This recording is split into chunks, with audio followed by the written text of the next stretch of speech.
Praise the lord. Greetings in the mighty name of lord Jesus Christ. ఈరోజు మనం కృతజ్ఞత చెల్లించటం, thanks giving, ఆ విషయం గురించి మనం ఈరోజు బైబిల్‌లో ఏం చెప్పబడిందో చూద్దాం. 1 తెస్సలోనియులకు రాసిన పత్రిక 5వ అధ్యాయం 16వ వచనంలో ఇలా రాయబడి ఉంది. ప్రతి విషయమునందును కృతజ్ఞతాస్తుతులు చెల్లించుడి, ఈలాగు చేయుట యేసుక్రీస్తునందు మీ విషయంలో దేవుని చిత్తము. మనం ప్రతి విషయంలో దేవునికి కృతజ్ఞతాస్తుతులు చెల్లించవలసి ఉన్నది.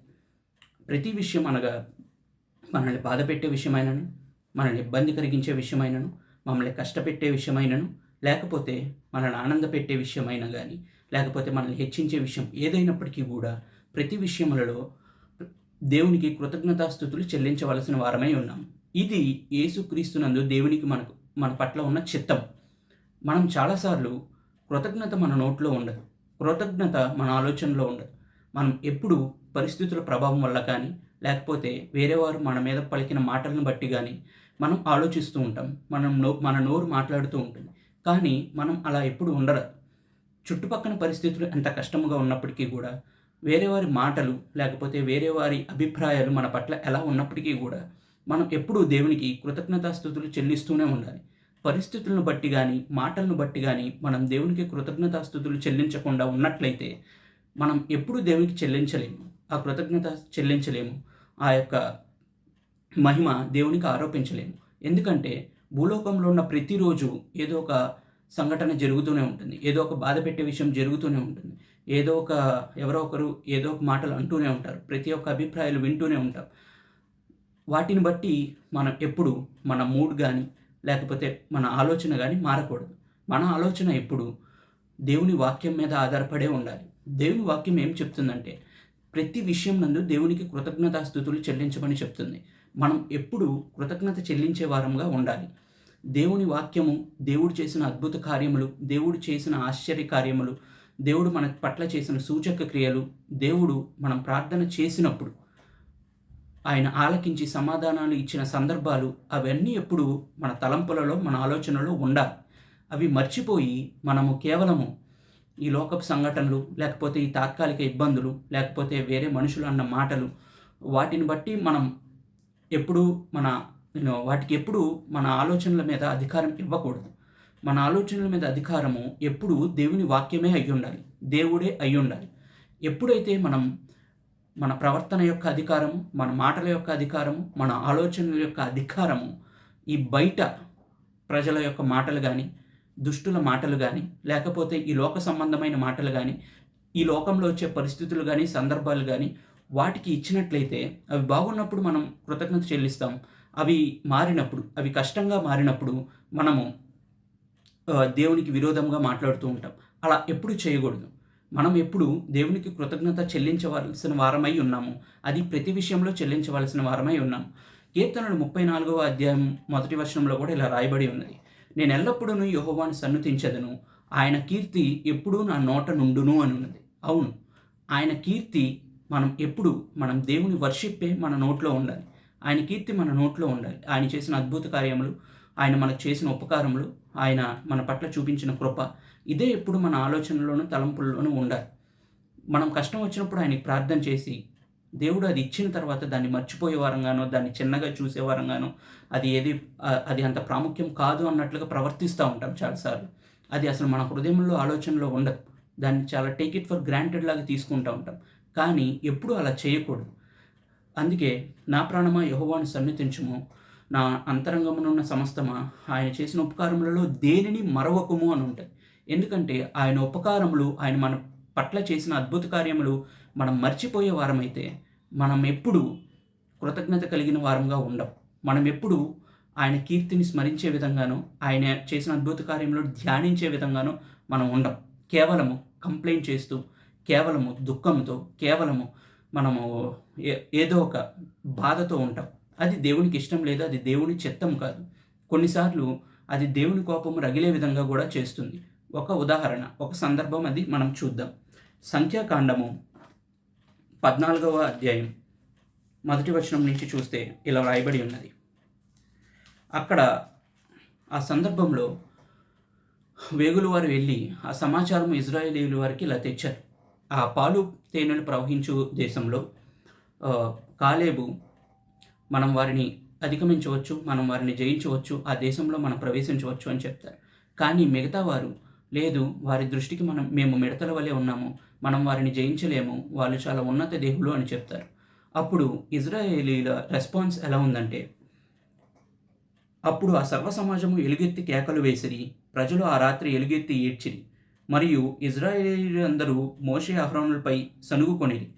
ఆ సర్వ సమాజము, అయ్యో, ఐగుప్తులో మేమేలా చావలేదు, ఈ అరణ్యమందు మేమేలా చావలేదు, మేము కత్తివాత పడినట్లు యెహోవా మమ్మను ఈ దేశంలోనికి ఏల తీసుకొని వచ్చెను, మా భార్యలు మా పిల్లలు కొల్లపోవుదురు, తిరిగి ఐగుప్తునకు వెళ్ళుట మాకు మేలు కాదా అని వారితో అనిరి. వారు, మనము నాయకుని ఒకని నియమించుకొని ఐగుప్తునకు తిరిగి వెళ్ళుదమని ఒకరితో ఒకరు చెప్పుకొనుచున్నారు. ఎంత దారుణంగా మాట్లాడుతున్నారు. నిజంగా ఐగుప్తులో వీ ఈ జనాంగమే దేవుణ్ణి వేడుకున్నారు మమ్మల్ని విడిపించమని. వీరి ఘోషే దేవునికి వినిపించి వారిని ఆ ప్రదేశం నుంచి విడిపించి విమోచించారు. అరణ్యంలో రాత్రి అగ్నిస్తంభంగా, పగలు మేఘంగా ఉండి వారిని కాపాడారు. వారిని మన్నా కురిపించారు. వారిని మధురంగా చేశారు. ఎన్నో అద్భుత కార్యములు చేశారు అరణ్యములో. అయినా వారు మాట్లాడుచున్న మాటలు, అరణ్యంలో మేము హతము కాలేదు, ఐగుప్తులో హతము కాలేదు అని చెప్పారు. ఐగుప్తులో దేవుడు 10 సూచక క్రియలు, అద్భుత కార్యములు చేసి వారిని విడిపించారు. అరణ్యములలో వారికి కావలసినది ఇచ్చారు. వారి చెప్పులు అరిగిపోలేదు అని రాయబడి ఉంటుంది. అంత బాగా చూసుకుంటే, అన్ని గొప్ప కార్యములు దేవుడు వారి పట్ల చేస్తే, అన్ని మేలులు దేవుడు వారి పట్ల చేస్తే, ఎర్ర సముద్రములు దాటుకుని వచ్చారు. పొడి నేల మీద నడుచుకుంటూ వచ్చారు. ఆ సముద్రంలో ఐగుప్తు అప్పుడు అన్నిటికంటే శక్తివంతమైన రాజ్యం మొత్తం మునిగిపోయింది. అది వారి కళ్ళతో చూశారు. అయినా వారు ఎప్పుడూ దాన్ని జ్ఞాపకం చేసుకోలేదు. దేవుని కీర్తి, దేవుని బలము, దేవుని శక్తి ఎప్పుడూ వారు దానిని వారి యొక్క గమనంలోనికి తెచ్చుకోలేదు. కేవలము అప్పుడు తాత్కాలిక పరిస్థితులు, అప్పటి ఇబ్బందులు ఏవైతే ఉన్నాయో వాటిని బట్టి దేవుణ్ణి నిందించడము, దైవజనుల్ని నిందించడము చేస్తున్నారు. అక్కడ వారు ఎలుగెత్తి ఏడ్చిరి అని ఉంటుంది. చాలాసార్లు మనం ఏడిస్తే దేవుడు చూస్తాడు అనుకుంటూ ఉంటాం. కానీ దేవుడు చేసిన ఉపకారంలో జ్ఞాపకం తెచ్చుకోకుండా, దేవుడు చేసిన ఆశ్చర్య కార్యములను జ్ఞాపకం తెచ్చుకోకుండా, దేవుడు మన పట్ల చూపించిన కృపను జ్ఞాపకం తెచ్చుకోకుండా, దేవుని ఎడల కేవలం కంప్లైనింగ్ యాటిట్యూడ్తో ఏడిస్తే దేవుని కోపము మీ మీద రగులుకుంటుంది. అక్కడ ముందు వచనాల్లో కూడా ఇలా రాయబడి ఉన్నది. సంఖ్యాకాండము 11వ అధ్యాయం 5వ వచనంలో, మాకెవరు మాంసం పెట్టెదరు, ఐగుప్తులో మేము ఉచితంగా ఇవన్నీ తిన్నాము, ఈ మన్నా కాక మరి ఏమీ లేదని చెప్పుకొని వారు అక్కడ ఆ తలుపుల దగ్గర ఏడ్చుచుండిరి అని రాయబడి ఉంది. ఆ ఏడుపు చూసి మోషేకి, దేవునికి కోపము రగులుకొని వారిని నాశనము చేద్దాము అని అనుకుంటే, నిజంగా ఏడిస్తే కొన్నిసార్లు ప్రార్థన చేస్తే చాలాసార్లు ఏడ్చి ప్రార్థన చేయమని చెప్తుంటారు. కానీ మనకు బాధ కలిగినప్పుడు దేవుని దగ్గర చెప్పుకోవడంలో తప్పు లేదు. కానీ ఆయన శక్తిని, ఆయన బలమును, ఆయన ఉపకారములను జ్ఞాపకం చేసుకోనకుండా కేవలము ఏడవటం చేతనో ఇట్లా చేస్తే దేవుని కోపం రగులుకుంటుంది. దేవుడు అంతకుముందు చేసిన అద్భుత కార్యములు, దేవుడు అంతకుముందు మన పట్ల చూపిన ఆ యొక్క గొప్ప ప్రేమను మనం ఎప్పుడు జ్ఞాపకం చేసుకోవాలి, ఎప్పుడు దాన్ని మనం స్మరించుకోవాలి, ఎప్పుడు దాన్ని ధ్యానం చేయాలి. లేకపోతే కేవలం వచ్చిన పరిస్థితి కల్లా కంప్లైంట్ చేసుకుంటా, వచ్చిన పరిస్థితి కల్లా మనము బాధపడుకుంటా, దేవునికి ఏడుస్తూ అట్లా ఉంటే చివరికి నష్టం కలిగేది మనకి, నాశనం అయ్యేది మనమే. కాబట్టి జాగ్రత్తగా చూడండి, మీ ఆలోచనలు దేవుణ్ణి వర్షిప్ చేస్తున్నాయా, దేవునికి ప్రైజ్, దేవునికి ఆ యొక్క కీర్తినిస్తున్నాయా, దేవునికి ఆ మహిమనిస్తున్నాయా, దేవునికి కృతజ్ఞత చెల్లిస్తున్నామా, అది జాగ్రత్తగా చూడాలి.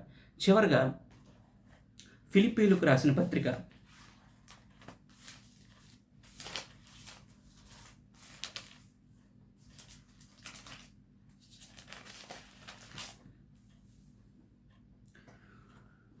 4వ అధ్యాయం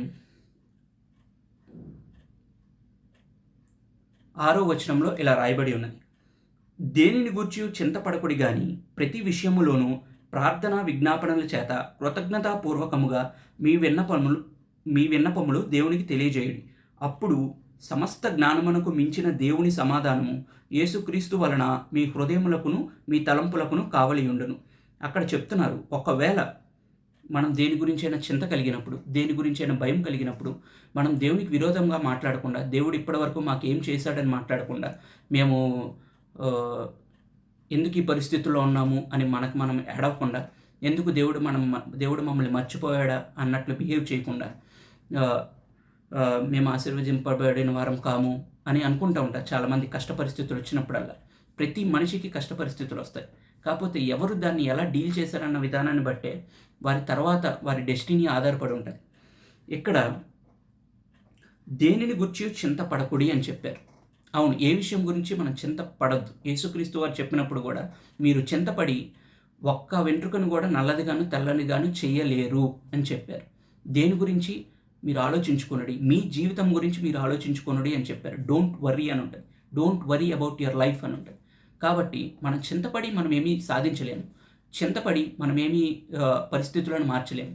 పరిస్థితులను ఎప్పుడు మార్చగలమంటే ప్రతి విషయంలోనూ ప్రార్థన విజ్ఞాపనల చేత కృతజ్ఞతాపూర్వకంగా మీ విన్నపములను దేవునికి తెలియచేయుడి. కృతజ్ఞతాపూర్వకంగా మన విన్నపములు దేవుడికి తెలియచేసిన యెడల ఆయన తప్పకుండా వినే దేవుడై ఉన్నాడు. ఆయన శక్తిగల దేవుడై ఉన్నాడు. ఆయన పరిస్థితులను మార్చే దేవుడు. ఆదికాండం నుంచి చివరి ప్రకటన గ్రంథం వరకు ప్రార్థన చేసిన వారికి, కృతజ్ఞతాపూర్వకంగా ప్రార్థన చేసిన వారికి ఆయన ఎప్పుడు సమాధానం ఇస్తాడు. ఆయన ఎప్పుడు పరిస్థితులను మారుస్తాడు. కష్ట సమయములను మంచి సమయములుగా మార్చే దేవుడు ఆయన. ఆయన యందు విశ్వాసం ఉంచి అవిశ్వాసంతో జయింపబడక విశ్వాసంతో, దేవుని యందు విశ్వాసంతో కృతజ్ఞతాపూర్వకంగా ఆయనకి మన విన్నపములు తెలియజేసిన ఎడల అప్పుడు సమస్త జ్ఞానమునకు మించిన దేవుని సమాధానం, ఈ లోక జ్ఞానం కానీ, ఈ లోకపు లాజికల్ సొల్యూషన్స్ కానీ ఏవి చాలా పరిస్థితుల్లో మనకి హెల్ప్ చేయవు. మనకి సహాయం చేసేది దేవుడు మాత్రమే, దేవుని శక్తి మాత్రమే, దేవుని వాక్యము మాత్రమే. మనం దాన్ని ఆశ్రయించిన ఎడల కొంచెం టైం పట్టచ్చేమో, కొంచెం ఓపికగా మనం ఉన్నట్లయితే దేవుడు సమస్త జ్ఞానముకు మించిన దేవుని సమాధానము యేసుక్రీస్తు వలన మీ హృదయములకును మీ తలంపునకును కావలియుండును. అవును, మన హృదయమునకు మన తలంపులకు కావలి ఉండాలి. లేకపోతే మనము సైతానుకు ప్లే గ్రౌండ్ లాగా మారుతాం. అది అప్పుడు మనం అవిశ్వాసము, ద్వేషముతోనే మనం రెస్పాన్స్ ఉంటుంది. దేవునికి కృతజ్ఞత చెల్లించము, ప్రార్థన చేయము. సో కృతజ్ఞతాపూర్వకంగా ప్రార్థన చేసినట్లయితే ఎప్పుడు దేవుడు చేసిన గొప్ప కార్యములను, ఆశ్చర్యకార్యములను మనం ధ్యానిస్తూ ఆయనకు కృతజ్ఞతాపూర్వకంగా అడిగినట్లయితే ప్రతి కష్ట పరిస్థితి మారుతుంది. మనకు ఆనందభరితంగా చేస్తారు. ప్రతి కష్ట పరిస్థితి, ప్రతి ఇబ్బందికరమైన పరిస్థితి దేవుడు మనకి ఆశీర్వాదకరంగా మారుస్తాడు. చివరిగా ఎప్పుడూ విశ్వాసమును కోల్పోవద్దు. ఎప్పుడూ మీ నిరీక్షణను కోల్పోవద్దు. మన దేవుడు జీవం గల దేవుడు. మన దేవుడు మహోన్నతుడైన దేవుడు, శక్తిగల దేవుడు. ప్రతి విషయమునందు ఆయనకు కృతజ్ఞత స్తుతులు చెల్లిస్తూ ఆయన కీర్తి మన నోట్లో ఉంటే ఎప్పుడు ఆయన మనకి ఒక ఆశీర్వాదకరంగానే ఉంటాడు. మన ప్రార్థనకు ప్రతిఫలము తప్పకుండా దయచేస్తాడు. మీ యొక్క ధైర్యం కోల్పోవద్దు, మీ యొక్క విశ్వాసం కోల్పోవద్దు. కష్ట పరిస్థితుల్లో ఉన్నప్పుడు దేవుని వాక్యమును గట్టిగా పట్టుకోండి. ఆయనకి కృతజ్ఞతా స్తుతులు చెల్లించండి. అది మన ఎమోషన్స్ మీద, ఫీలింగ్స్ మీద ఆధారపడి ఉండదు. అది దేవుని చిత్తం. మీరు అలా చేసినట్లయితే నేను మీకు ఇచ్చే సజెషన్ ఏంటంటే, దేవుడు చేసిన అద్భుత కార్యములు, దేవుడు చేసిన ఆశ్చర్య కార్యములు ఒకవేళ మీరు కష్ట పరిస్థితుల్లో ఉన్నట్లయితే ఒక పేపర్ మీద రాసుకోండి. చిన్నప్పటి నుంచి మీరు ఎన్నిసార్లు యాక్సిడెంట్స్ నుంచి తప్పించి ఉంటారు, ఎన్ని యొక్క రోగం నుంచి మిమ్మల్ని తప్పించి ఉంటారు, ఎన్నిసార్లు మీ ఎగ్జామినేషన్స్లో హెల్ప్ చేసి ఉంటారు, ఎన్నిసార్లు మీకు జ్ఞానంనిచ్చి ప్రతి ఒక్క అంధకార పరిస్థితి నుంచి తప్పించి ఉంటారు, ఎన్ని అపవాది శక్తుల నుంచి మిమ్మల్ని తప్పించి ఉంటారు. ఒకసారి జ్ఞాపకం చేసుకోనండి. మీ తల్లిదండ్రులకు ఎన్నిసార్లు స్వస్థతనిచ్చి ఉంటారు, మీ కుటుంబ సభ్యులకు ఎన్నిసార్లు తోడుగా ఉంటారో ఒకసారి జ్ఞాపకం చేసుకోనండి. ఆయన చేసిన ఉపకారములను ఎప్పుడూ మరవద్దు. దానికి కృతజ్ఞతాస్తుతులు చెల్లించినట్లయితే మన ఫ్యూచర్, మన డెస్టినీ బాగుంటుంది. లేదా తాత్కాలిక పరిస్థితులకు, లేకపోతే చాలా స్వల్ప విషయములకు మీరు అప్సెట్ అవుతూ కేవలం కంప్లైంట్ చేసే వారంగా ఉంటే, అక్కడ ఇజ్రాయేలులాగా ఉంటే మీకు అది నాశనం కలుగజేస్తుంది, అది తీవ్ర నష్టం కలుగజేస్తుంది.